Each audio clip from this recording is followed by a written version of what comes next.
Good evening, visitors. Welcome to the Australian War Memorial's last post ceremony. My name is Lexa Peterson, and joining us today from the Royal Australian Air Force is Flight Sergeant Gary Nydert. We warmly welcome the family of Private Alfred Donald Blanch, whose story will be told shortly. We welcome the veterans who have served, those that are still serving, and the families that love and support them. The live stream of this ceremony is made possible by the Returned Services League of Australia and the RSL and Services Clubs Association. We welcome members who are watching the broadcast of this ceremony across Australia. During this evening's ceremony, wreaths will be laid at the base of the pool of reflection by family and visitors to the memorial. If you're able, please stand and join in singing the national anthem.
If able, please be seated.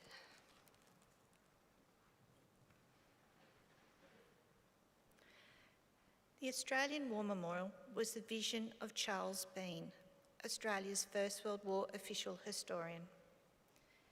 Bean landed with the Australian troops on Gallipoli and stayed with them at the front through to the end of the war. The idea of this national memorial and museum came to him at Pozières, France, in the depths of the bloody fighting of 1916. Bean's idea was that this would be a place where families and friends could mourn loved ones buried in faraway places. It would also be a place that could help all Australians understand what these men and women had endured and what they had done for us. Bean's vision, to which we remain true, is best expressed as inscribed at the entrance to the memorial's galleries. Here is their spirit, in the heart of the land they loved, and here we guard the record which they themselves made. Tonight, we will read the story behind just one of those on the Roll of Honour, which lists the names of more than 103,000 men and women who've given their lives for us in war and on operations for more than a century. But first we present a lament, Flowers of the Forest. Wreaths or floral tributes will now be laid at the base of the pool of reflection.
Today we remember and pay tribute to Private Alfred Donald Blanch.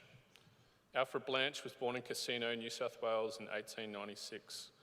Known as Barney, he was the second eldest of 4 children born to Stephen and Grace Blanch. The family remained in Casino throughout Barney's childhood. He attended Casino Superior Public School, then found work in the region as a bootmaker. Living at Glenmore, South Casino, he was an active member of the local community. Barney enlisted in the Australian Imperial Force at Enoggera on the outskirts of Brisbane on the 2nd of July, 1915. As he was only 18, his parents were required to provide their written consent in support of his enlistment. His enlistment accepted, Barney was allotted to the 6th Reinforcements of the 25th Australian Infantry Battalion with the rank of private. After almost 3 months of initial training, Private Alfred Blanch departed Brisbane in HMAT Sea Bang on the 21st of October 1915, bound for Egypt. Barney arrived in Egypt in late 1915 and spent the winter training in camp before joining the 9th Infantry Battalion in late February 1916 to defend the Suez Canal against a potential Ottoman assault. Around this time, Barney was admitted to hospital, likely suffering from influenza. He was still receiving treatment in hospital when the rest of the 9th Battalion left Egypt for the Western Front in March. Fully recovered, Barney left Egypt on the 19th of May 1915, arriving in southern France a week later. After 3 weeks at the 1st Australian Divisional Base Depot in Etaples, Barney marched out to join the 1st Anzac Entrenching Battalion in late June. For the next fortnight, Barney worked with the battalion on camp improvements in Belgium. In early July, Barney left the entrenching battalion and was taken on strength to the 9th Battalion on the 12th of July. A few days later, the battalion moved from northern France to the Somme Valley. Ahead of the planned attack on German positions around the ruined village of Pozières, the 9th Battalion were instructed to hold part of the trenches and consolidate Australian positions to the east and west of the established area. On the 21st of July, the 9th moved out of their trenches and began advancing on enemy lines. Supported by minimal artillery, advancing under a bright moon, they were met with heavy bombardment of grenades from the German defenders. After a period of intense fighting, the battalion was withdrawn to the original Australian trenches. Further attempts to push forward to the previously established reserve line were met with heavy German machine gun fire, making any advance impossible. During the operation, the 9th sustained 38 casualties in just a few hours. One of the casualties was Private Alfred Blanch, who was wounded in action during the attack. Although he was rushed to the 2nd Australian Field Ambulance for treatment, his wounds proved fatal and he died later in the day on the 21st of July 1916. He was 19 years old. Once the news of his death reached Australia, sympathy flooded into the local newspapers. Barney was remembered as a very popular and cheerful young fellow who was well liked by all who knew him. Barney's remains were buried at Contalmaison Chateau Cemetery in France. His name is also listed on the Roll of Honour to my right among almost 62,000 Australians who died while serving in the First World War. His photograph is displayed today by the Pool of Reflection. This is but one of the many stories of service and sacrifice told here at the Australian War Memorial. We now remember Private Alfred Donald Blanch, who gave his life for us, for our freedoms, and in the hope of a better world.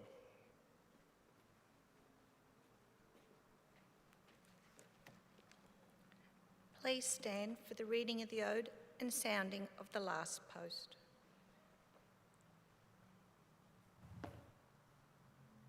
They shall grow not old, as we that are left grow old.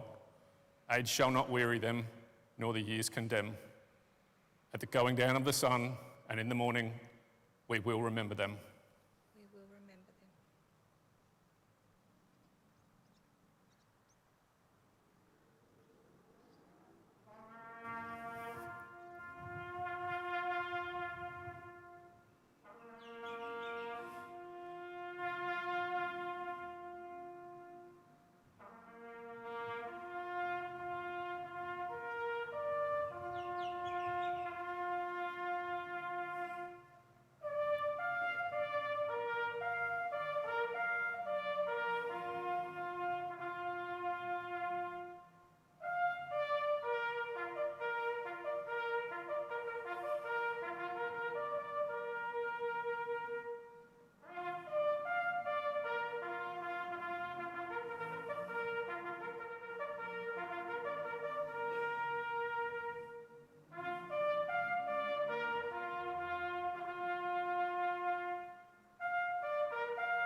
lest we forget.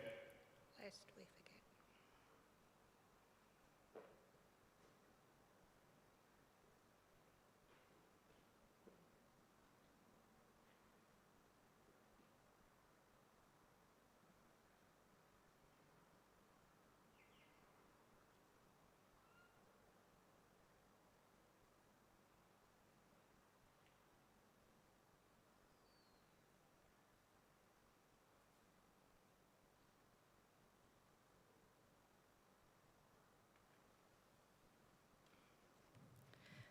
We leave you this evening with the words of the memorial's founder, Charles Bean.